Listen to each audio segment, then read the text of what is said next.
சிவாய நம. திருச்சிற்றம்பலம். ஞானாசிரியராகவும் ஞான குருவாகவும் எம்மை வழிநடத்தும் நம்பி ஆரூரர் திருவடிகளையும் அண்ணாமலை பெருமான் திருவடிகளையும் மனம் மொழி மெய்களால் வணங்கி மகிழ்கின்றேன். இன்றைய ஞான சிந்தனையில் சொக்கநாத வெண்பா என்ற அற்புதமான நூலில் இருந்து முதல் பாடலை சிந்திப்பதற்கு திருவருளும் குருவருளும் கூட்டியுள்ளது. முதல் பாடல் திருச்சிற்றம்பலம்.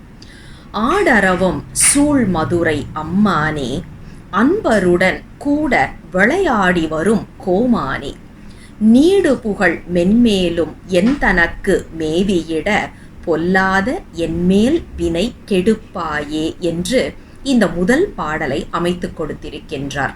அதாவது இந்த பாடலை பொறுத்த வரைக்கும் நாம பல விதங்கள்ல பல கோணங்கள்ல பொருள் பார்க்க முடிகின்றது. ஆடு அரவம் சூழ் மதுரை அம்மானே என்று மிக அழகாக ஆரம்பிக்கின்றார். அதாவது நம்ம திருவிளையாடல் புராணத்துல நமக்கு தெரியும், பாம்பு, அதாவது காசிக்கு வந்து கருடனை பறக்க விட்டு அப்படிதான் வந்து நமக்கு குமரகுருபரர் சுவாமிகள் வந்து காசியோடைய எல்லையை வாங்கினார் என்பது நமக்கு தெரியும். அதே மாதிரி மதுரையோடைய எல்லையை காமிக்க சொன்னப்ப சிவபெருமான் தனது கையில் இருந்த கங்கணமாக இருந்த பாம்பை ஏவி, நீ போய் இதற்கு வந்து வளைந்து அதற்கு இடம் காட்டு அப்படின்னு சொல்ல, அந்த பாம்பு சூழ்ந்து மதுரை எல்லையை காட்டின புராணம் நமக்கு தெரியும். இது மட்டும்தான் இதற்கு பொருளா அப்படின்னா, ஆடு அரவம் என்றத ஆடுகின்ற காரணத்தினால் அரவம் என்பதை ஒலி என்று எடுத்து பெருமான் இங்கே வெள்ளி அம்பலத்தில் ஆடிக்கொண்டிருக்கின்றார். அந்த அரவம் சூழ்ந்து இருக்கக்கூடிய மதுரை என்ற ஒரு பொருளும் நமக்கு மிக அழகாக இங்கே அமைகின்றது. ஏன் அப்படின்னா, பெருமான் நடனம் ஆடுவது எதற்காக என்றால் உயிர்கள் மேல் கொண்ட கருணை காரணமாக என்பது நமக்கு தெரியும். அதாவது ஊன நடனம், ஞான நடனம், ஆனந்த நடனம் என்று பெருமான் பல்வேறு நடனங்கள் ஆடுகின்றார். ஏன் அப்படின்னா, ஒரு உயிருக்கு அதன் பக்குவ நிலைக்கு ஏற்ப அடுத்த நிலைப்பாட்டை கொடுப்பதற்காக பெருமான் நடனமாடுகின்றார். அப்படி வெள்ளி அம்பலத்தில் ஆடுகின்ற அந்த ஓசையை கேட்டுக்கொண்டே இருக்கக்கூடிய மதுரை மாநகர் என்ற மிக அழகான ஒரு சொற்றொடராக பார்க்கின்றோம். அது மட்டும் இல்லாமல் ஆலவாய் என்ற ஒரு சொற்றொடர் நம்ம பார்க்குறோம். ஆலவாய் அப்படின்னு சொல்லியாச்சுனாலே நீர் சூழ்ந்த பகுதி என்றுதான் அதற்கு பொருள். நீர் அப்படின்னாலே எப்போதுமே ஒரு ஓசை கேட்டுக்கொண்டே இருக்கும், ஒலி எழுந்து கொண்டே இருக்கும், அலை ஓசை என்பது நமக்கு தெரியும். அப்ப நீர் என்றாலே வரக்கூடிய அந்த ஓசை, அலை ஓசை சூழ்ந்த மதுரை என்று அப்படியும் ஒரு பொருளை நாம இங்க பார்க்க முடிகின்றது. எதுவாக இருந்தாலும் மூன்று பொருட்களுமே அழகான பொருளாக நமக்கு அமைத்து கொடுத்திருக்கின்றார். பாம்பு எல்லை காட்டிய மதுரை, பெருமான் ஆடிக்கொண்டிருக்கக்கூடிய ஓசையை கேட்டுக்கொண்டிருக்கக்கூடிய மதுரை, நீர் சூழ்ந்த பகுதி, அந்த நீரினால் ஏற்படக்கூடிய ஓசை எழக்கூடிய பகுதி என்று எப்படி வேண்டுமானாலும் இதற்கு நாம் பொருள் பார்க்க முடிகின்றது. அடுத்தது பாருங்க, அன்பருடன் கூட விளையாடி வரும் கோமானே என்று அழகான ஒரு அடுத்த சொற்றொடர். அதாவது அடியாருக்கு எளியன் என்று தன்னை அறிமுகம் செய்த சிவபெருமான் சொக்கநாத பெருமான். அப்படி இருக்க அடியார்களுக்கு எளிமையாக அவர்களோடு விளையாடி கொண்டு இருக்கின்றார் சிவபெருமான். அது என்னங்க விளையாட்டு விளையாடுறாரு அப்படின்னா, உயிர்களின் பக்குவ நிலைக்கு ஏற்ப அவருடைய விளையாட்டும் மாற்றி அமைக்கின்றார். சீவன் முத்தர்களாக இருக்கக்கூடியவர்களிடம் பெருமான் எப்படி விளையாடுகின்றார் என்றால், 64 திருவிளையாடல்கள் நமக்கு தெரியும். அது நிகழ்ந்த இடம் மதுரை தானே. அப்படிப்பட்ட இடத்துல சீவன் முத்தர்களோடு விளையாடின விளையாட்டாக திருவிளையாடலை பார்க்க முடிகின்றது. அது மட்டுமா அப்படின்னா, நம்மை போன்ற சகல வர்க்கத்தினை, அதாவது சகலர் என்று சொன்னால் எல்லா கலைகளோடும் கூடியிருப்பவர்கள் என்று பொருள்.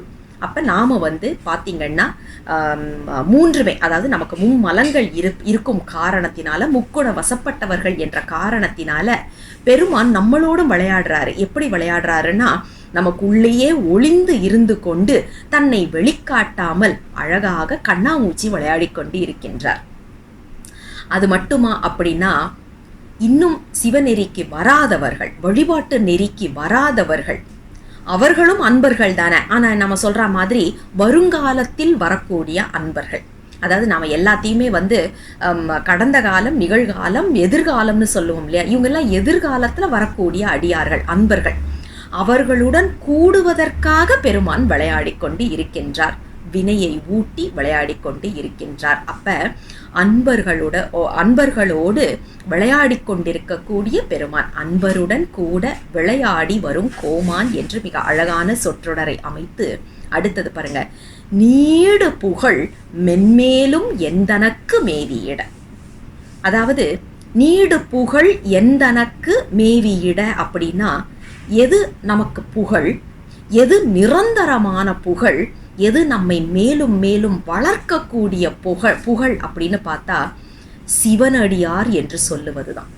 நாம் என்ன வேணாலும் பண்ணலாமே. இன்னைக்கு வேலையில் எவ்வளவு பெரிய கொடி கட்டி பறந்தாலும் சரி, சமூகத்தில் மிகப்பெரிய அந்தஸ்து நிலையில இருந்தாலும் சரி, அல்லது உலகத்திலே மிகச்சிறந்த பணக்காரன், மிகச்சிறந்த என்ன வேணாலும் நாம் எடுத்துக்கலாமே, செத்த அடுத்த நிமிஷம் நமக்கு அது எதுவுமே நம்மளோடது கிடையாது. அடுத்த நிமிஷம் இல்லை, அடுத்த நொடி பொழுதே நம்மளது கிடையாது. பெயரை மாற்றி பிணம் என்றுதான் அழைக்கப் போகின்றார்கள். நாம் என்ன பணம் சம்பாதிச்சிருந்தாலும், என்ன புகழ் சம்பாதிச்சிருந்தாலும் அதெல்லாம் அங்கே கணக்கில் வராது. ஆனால் எப்படி சொல்லுவார்கள் அப்படின்னா, பிணம் என்றதை சொல்கிற வார்த்தை தான் வரும். ஆனால் சிவனடியார் என்று சொல்லியாச்சுதுன்னா அங்கே பிணமாக நாம் போக மாட்டோம். ஏன் அப்படின்னா பெருமானுடைய பூதகணங்கள் நம்மை அழைத்து செல்லுவதனால.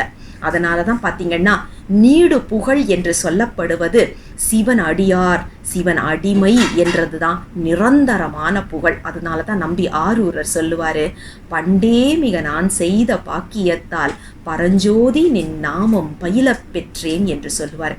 சிவம் என்ற வார்த்தையை சொல்லுவதனால எப்படி சொல்ல முடியும் அப்படின்னு நம்பி சொல்றாரு பாருங்க. என்னென்னைக்கோ நான் செய்த நல்வினை பயன் காரணமாக இன்று என்னால் உன்னுடைய பெயரை சொல்ல முடிகின்றது பெருமானே என்று சொல்லுவதை நாம் கேட்கின்றோம். அதுதான் நம்மளுடைய நிலையம். 40-50 வயதுக்கு மேல நாம சிவ வழிபாட்டுக்கு வந்திருக்கிறோம்னா நம்ம வினை காரணமாக இத்தனை நாள் பெருமான் நம்மை வரவிடவில்லை என்பதுதான் உண்மை. அடுத்தது பாருங்க, பொல்லாத என்மேல் வினை கெடுப்பாயே. இதை நாம் 2 விதமா பொருள் பார்க்கலாம். அதாவது அப்படியே பொல்லாத என்மேல் வினை கெடுப்பாயே அப்படின்னா, என்னை பொல்லாதவனாகிய அதாவது நான் பொல்லாதவனாக இருக்கிறேன், பொல்லாதவனாகிய என்மேல் இருக்கும் வினையை கெடுத்து அருள் செய்ய வேண்டும் என்று பெருமானின் திருவடிகளுக்கு வைக்கக்கூடிய விண்ணப்பம். அல்லது என் பொல்லாத மேல்வினை கெடுப்பாயே என்று கொண்டு கூட்டினோம் அப்படின்னு வச்சுக்கோமே. இதுல பாத்தீங்கன்னா என்னை பொல்லாதவனாக ஆக்கக்கூடிய வினையை கெடுத்து அருள் செய்ய வேண்டும் அப்படின்னு. நாம ஏன் பொல்லாதவர்களாக இருக்கிறோம்? நம்மளுடைய வினை காரணமாக. எல்லாருக்குமே அதாவது ஆழமா நம்ம பார்த்தோம்னா அன்பு தான். ஏன்னா உள்ள இருக்கிறது சிவம் அப்படின்னா உள்ள இருக்கிறது அன்பு தான். ஆனா அந்த அன்பு ஏன் வெளியில் வரவில்லை அப்படின்னா நம்ம வினை வசத்தின் காரணமாக. நம்ம சொற்களே அப்படித்தானே.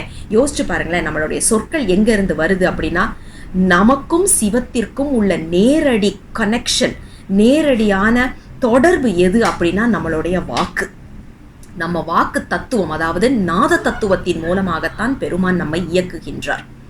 அந்த வாக்கு தத்துவம் பாத்தீங்கன்னா ஒவ்வொரு நிலைப்பாடா வரும்போது சுத்தமா வருது. தொண்டை கிட்ட வரும்போது நம்ம வினை விளையாடுது பாருங்க, அதுல தான் கடினமான வார்த்தைகள் வருது. அப்ப பெருமான் கிட்ட தானே விண்ணப்பம் வைக்கணும், பெருமானே என்னுடைய வினையை குறைச்சு என்னுடைய வார்த்தைகளை சுத்தமாக ஆக்கு, என்னை சுத்தமானவனாக ஆகு, மேற்கொண்டு எனக்கு வினைகள் வராமல் என்னை காத்து அருள் செய் என்று பெருமானிடம் தானே விண்ணப்பம் வைக்கணும். அதனாலதான் இந்த இடத்துல நாம நேரடியாகவும் கொண்டு கூட்டியும் பொருள் பார்க்கின்றோம். பொல்லாத என்மேல் வினை கெடுப்பாயே என்றும் என் பொல்லாத வினையை மேல் வினையை கெடுப்பாயே என்றும் 2 விதமாக நாம இங்க பொருள் பார்க்க முடிகின்றது. பாடலை பாருங்க. ஆடரவம் சூழ்மதுரை அம்மானே, அன்பருடன் கூடவிளை ஆடி வரும் கோமானே, நீடு புகழ் மென்மேலும் எந்தனக்கு மேவியிட பொல்லாத என்மேல் வினை கெடுப்பாயே. மதுரையில் இருக்கக்கூடிய சொக்கநாத பெருமானே, அடியார்களோடு விளையாடுவதை விரும்பி இருக்கக்கூடிய சிவபெருமானே, எனக்கு என் மேல் இருக்கக்கூடிய வினையை கெடுத்து உன் திருவடியில் என்னை என்றுமே நிலையாக இருத்தி வை என்ற ஒரு விண்ணப்ப பாடல் தான் நாம இந்த முதல் பாடலாக பார்க்க முடிகின்றது.